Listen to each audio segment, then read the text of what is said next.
don't want to interrupt. Was it an emotional phone call? My mom was trying to figure out how to merge the call with my brother. I was like, let me talk to you in a few minutes. Well, it's been a minute since we've seen you back here on the end of a decision. So, what are the emotions now after getting this win in San Diego? Dude, it's high emotions. I really wanted to win here for sure, but also, that 3-fight lose streak. That's the first time that's happened in my career, and and it was really important to get off of that skid and prove that. I've just been fighting tough competition. Loopy's one of the toughest prospects, but she's still a prospect. I still have that veteran experience over her, and people forget what I did to the people that we both fought. So I'm just happy to get this win and prove that I'm still a dog in this game, and on to the next. Well, going off of that, a lot of people online, like you obviously. She came out hot in the first round, but then it seems like you took over in the second round. A lot of people just were like, oh, that's just the veteran in there just putting it on the prospect, as you said. Could you sense that maybe that your experience in there did play a major factor in turning the page in this fight specifically?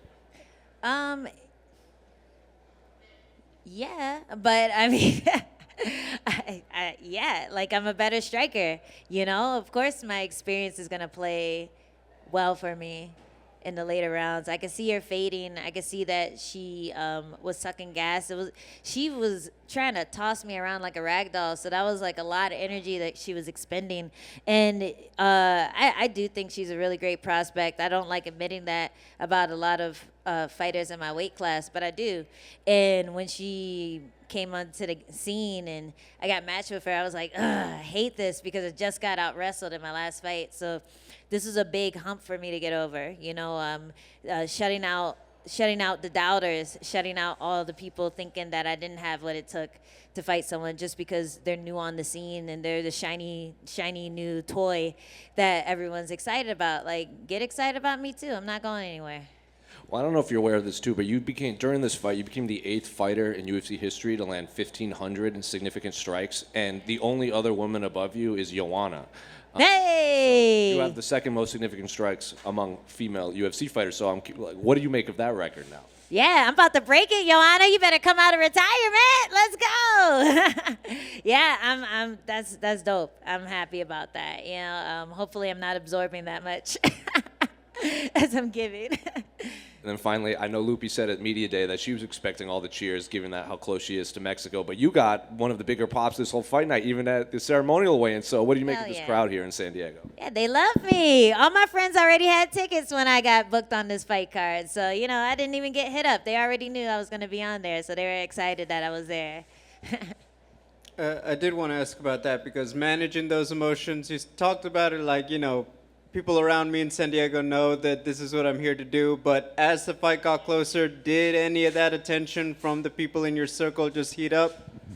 Nah, man, people left me alone. Everyone was like, giving me my space. Even the people who I got tickets for, they were like, oh, I don't want to bother you. Good luck. Like, everyone was really super chill. And, I train at a few different gyms out here. So I think most of my training partners were in the crowd.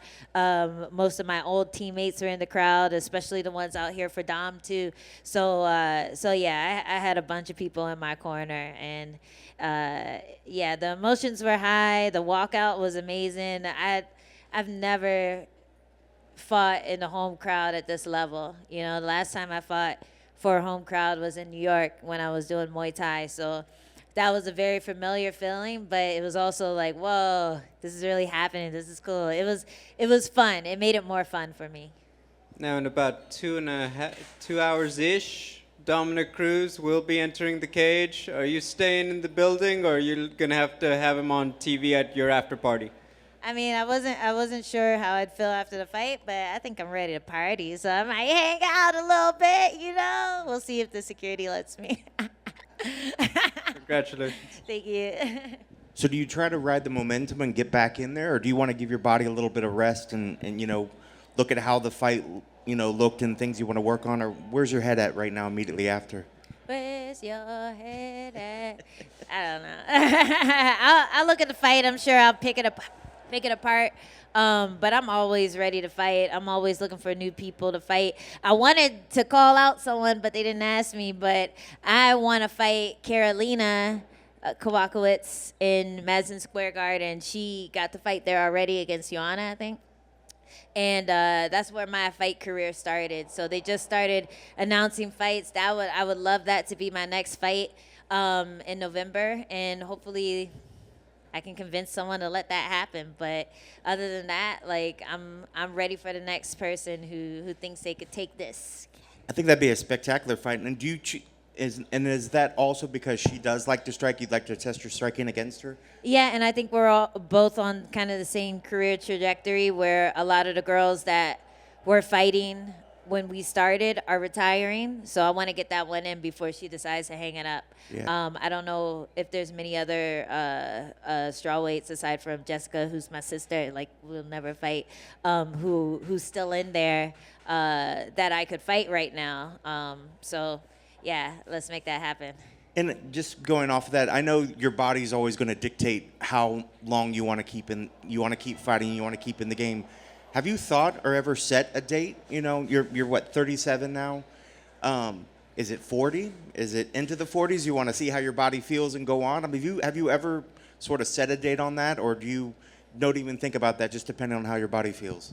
I mean, when I started Muay Thai, I thought I was too old, you know, and I was 24. So every time I'm like, man, I'm too old to be doing this, then I get to the next level and the next level and the next level. So I can't put a cap on it because I don't know how good I'm going to be. I look at people like Holly Holm, like Glover Teixeira, like Jan Blachowicz, you know, they're all doing it. They're in their prime right now. So I'm not going to hang it up until my body stops working. And you know, when these young girls start beating me up, maybe that'll be a sign. But as of right now, I'm beating these young bitches up. I love it. Congrats on the victory. Yay, thank you.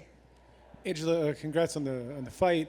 You got hit pretty hard early on, and I'm curious how you would. I mean, you've been in there with Andrade and other hard hitters. How would you compare the power that you face today compared to other girls in the division? She hits pretty hard. Like you don't really remember it. You're just like, whoa. Should have got out of the way of that one. Yeah, she hits pretty hard, but I couldn't feel her be able to hit that hard as often when she started getting tired. And I don't know. I feel like I was rocking her more than she was rocking me. I have to watch the fight back, but I definitely was getting a reaction from her when she would swing and miss, and I'd hit her over the shoulder. And yeah, she's got some power. Like she's a little stocky thing. So all girls shaped like that, you know, they're gonna be throwing bombs. And yeah, she rocked me like maybe the first minute, but then it just turned me on and got me into that fight mode. In the middle and end of the first round, you had those knees kind of on both sides of the cage. They both seemed to connect. Did you think that you had done enough in the first round to win that round? Because she definitely got the first minute of the fight. I felt like she won more minutes of the first round. Like I felt like I didn't really start nailing her and making people ooh in the crowd until like halfway through the round. So I wasn't sure, but I knew my momentum was going faster. Like I could see she was kind of like, oh, you know, this is going to be hard, you know? Yeah, I didn't hear that until the end of the round. So so I wasn't sure. But I knew that it was my fight at the end of the first round. I knew I was going to take over.